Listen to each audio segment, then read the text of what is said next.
Nagaon sports কাৰ্নিভেলৰ সফল সামৰণি প্ৰথমবাৰৰ বাবে নগাঁৱৰ সোণাইঘাট চলচলি খেলপথাৰত শৈবৰগাঁও স্পৰ্টছ ক্লাবে 4দিনীয়া কাৰ্যসূচীৰে আয়োজন কৰিছিল এই স্পৰ্টছ কাৰ্নিভেলৰ।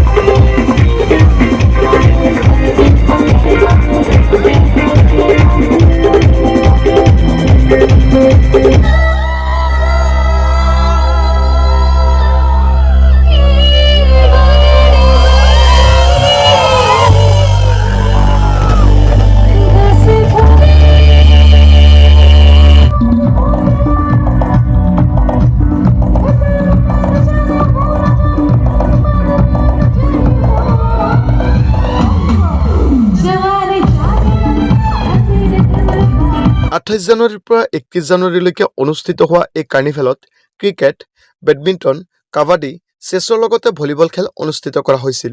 এই কাৰ্নিভেলত আটাইতকৈ গুৰুত্বপূৰ্ণ খেলটো আছিল Cholcholi premier league season 3। Premier league season 3ত অসমৰ লগতে ভাৰতৰ বাহিৰৰ বিভিন্ন নামজ্বলা খেলুৱৈসকলে অংশগ্ৰহণ কৰিছিল।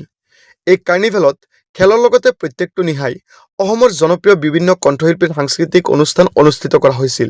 খেল আৰম্ভণিৰ দিনাই অসমৰ জনপ্ৰিয় কণ্ঠশিল্পী অষ্ট্ৰিয়ানা দিহিঙীয়াই গীত পৰিৱেশন কৰাৰ লগতে দ্বিতীয় দিনা ৰবি সিং, তৃতীয় দিনা অংকিতা হাজৰিকাৰ লগতে চতুৰ্থ অৰ্থাৎ চূড়ান্ত খেলৰ দিনা গীত পৰিৱেশন কৰিছিল অসমৰ জনপ্ৰিয় কণ্ঠশিল্পী নাহিদ আফ্ৰিনে। নাহিদ আফ্ৰিনৰ সাংস্কৃতিক অনুষ্ঠানৰ পিছতেই ক্ৰিকেট চূড়ান্ত খেল অনুষ্ঠিত কৰা হৈছিল।